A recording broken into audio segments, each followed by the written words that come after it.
Do you know that just one vote can make a difference? But let's be real, voting in the US can feel confusing. Whether it's your first time or you just need a refresher, today we're breaking down everything you need to know to cast your vote confidently. You ready? Let's get into it. Voting is one of the most powerful ways you can shape the future, but navigating the process isn't always easy. By the end of this video, you'll know exactly how to register, where to vote, and what to expect when you walk into the voting booth or mail in your ballot. Let's make voting simple.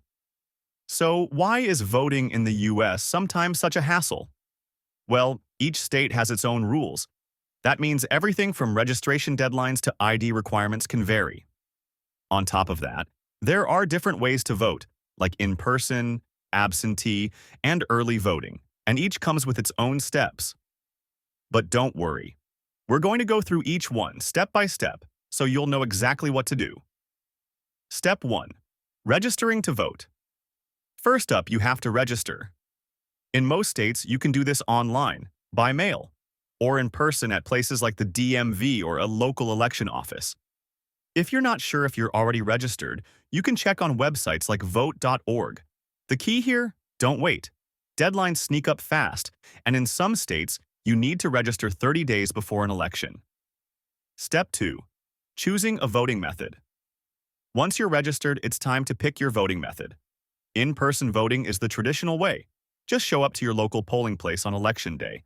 But there's also early voting, which allows you to cast your vote before election day at specific locations. And if you can't make it in person, there's mail-in voting or absentee voting.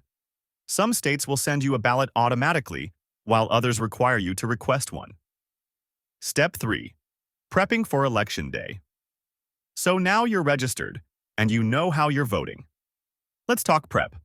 Check ID requirements for your state, as some states require a photo ID. Next, make a plan for your polling location. Google it ahead of time so you know where to go. And finally, do some quick research on the candidates and issues on your ballot. Sites like Ballotpedia break things down in plain language. Step 4. Casting the vote. All right, time to vote. If you're voting in person, you'll arrive at your polling location, check in, and get a ballot.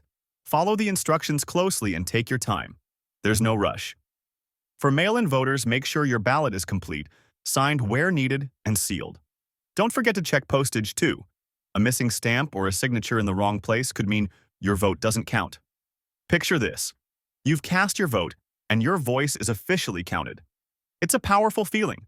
No matter who you voted for or what issues you supported, you took part in shaping your community and your country.